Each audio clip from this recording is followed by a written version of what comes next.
Real unsolved cases. One new file every week. Welcome to the Unresolved Files. I'm glad you're here. Today we're opening an explainer on what is arguably the most haunting, complex mystery in modern aviation history. We're going to break down the exact timeline, the bizarre data, and the massive global search for a commercial flight that's simply vanished. We're sticking strictly to the official records to understand exactly what we know, and maybe more importantly, what we still don't know about MH370. It all starts on a completely ordinary night. March 8, 2014. A Boeing 777 pushes back from the gate at Kuala Lumpur International Airport and climbs steadily into the dark sky. This was just a routine overnight flight, you know? It was scheduled to touch down in Beijing about 6 hours later, and everything about it, the weather, the departure, the initial climb, was entirely normal.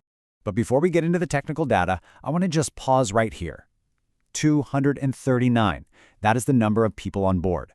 227 passengers and 12 crew members. Most of those passengers were Chinese nationals who were simply making their way home. It's absolutely crucial we keep that human element in mind as we go through this file. Because 6 hours later, when that flight was supposed to land, well, it never did. There was no wreckage found on its planned route, there were no distress calls picked up by any radio tower anywhere, no signal from the black box. This massive commercial airliner just completely vanished. So how does something like that actually happen? To answer that, we have to look closely at the timeline. Section 1. The vanishing. Let's trace this minute by minute. Takeoff is at 12:41 a.m. local time. For that first hour, everything goes strictly by the book. At 1:07 a.m., the plane sends out its final routine automated data report. All good. Then, 12 minutes after that, at 1:19 a.m., Malaysian Air Traffic Control gets ready to hand off the tracking to airspace controllers over in Vietnam. Which brings us to the final radio transmission. All right, good night. Those words, which investigators believe were spoken by First Officer Farik Abdul Hamid, were completely standard. No panic, no hesitation, no hint of any trouble in that cockpit whatsoever. And those are the absolute last words anyone on the ground ever heard from the flight. Literally 1 minute after that perfectly normal sign-off, at 1:20 a.m., the plane's transponder just shuts off. In the blink of an eye, MH370 drops completely off civilian radar screens. Now, for hours, no one on the ground really grasps the gravity of this. But later on, when authorities review Malaysian military radar, they find something chilling. At 2:14 a.m., military arrays actually had the plane. It hadn't crashed. It had deliberately turned west, flying back across the Malay Peninsula and right out over the Strait of Malacca. The absolutely crucial point here is this. The aircraft kept flying. It went totally dark, it deviated completely from its flight path, and it just kept flying into the night. This is the exact moment where a standard search and rescue operation pivots into an unprecedented global mystery. Which brings us to the next critical phase. Section 2. 7 hours of silence. Now you might be wondering, if it wasn't on radar, how do we know it kept flying? Well, the plane's satellite communication system was programmed to automatically shake hands with an Inmarsat satellite once an hour. This handshake is just a routine, automated ping. It proves the system is active, but that's it. It doesn't send GPS coordinates, it doesn't send audio, it just says, hey, I'm still turned on. And unbelievably, this accidental little ping became the only real clue investigators had to work with. Through these satellite handshakes, investigators figured out that this ghost flight kept going in total silence for 7 hours and 37 minutes after takeoff. The last recorded handshake was logged at 8:19 a.m. Think about that. That is nearly 2 hours after the plane was originally scheduled to land in Beijing. Based on fuel calculations, authorities believe that right around 8:40 a.m., the aircraft finally ran out of fuel over the remote ocean. So let's look at how that data completely upended the search. At first, ships and aircraft were scouring the South China Sea, which obviously makes sense based on the original flight plan to Beijing. But once engineers really analyzed the angle of those Inmarsat pings, they drew this massive arc. And that arc forced them to reroute the entire operation thousands of kilometers away, deep into the incredibly isolated, incredibly hostile southern Indian Ocean.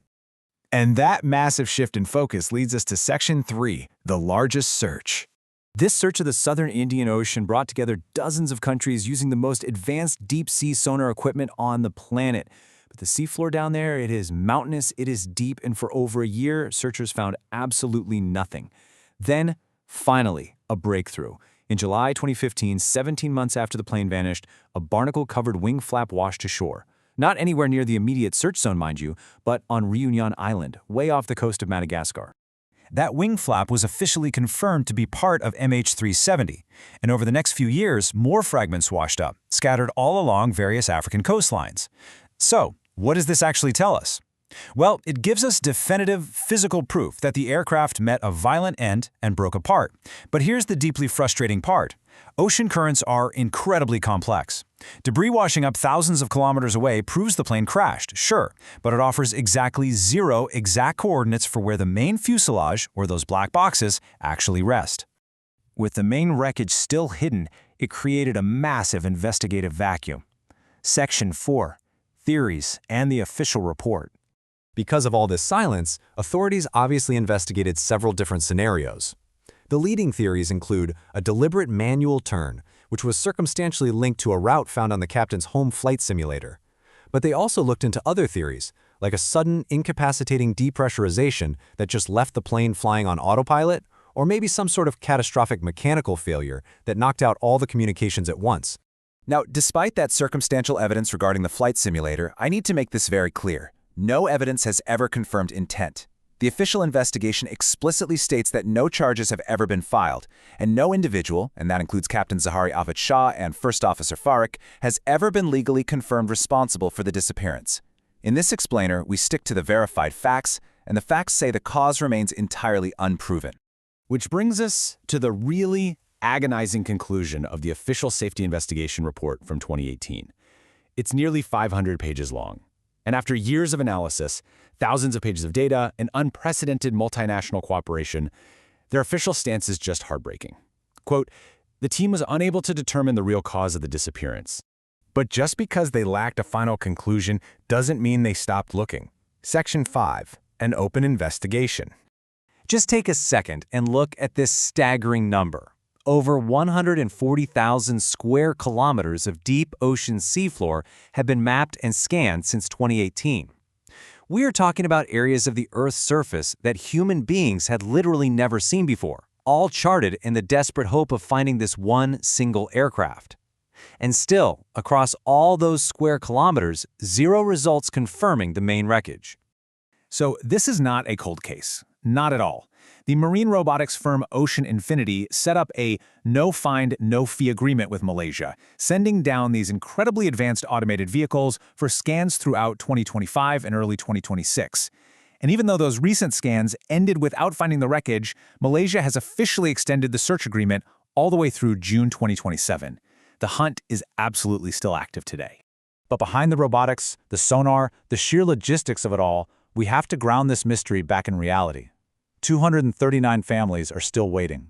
As this really poignant quote highlights, for over 12 years, these families have been living in a state of suspended grief.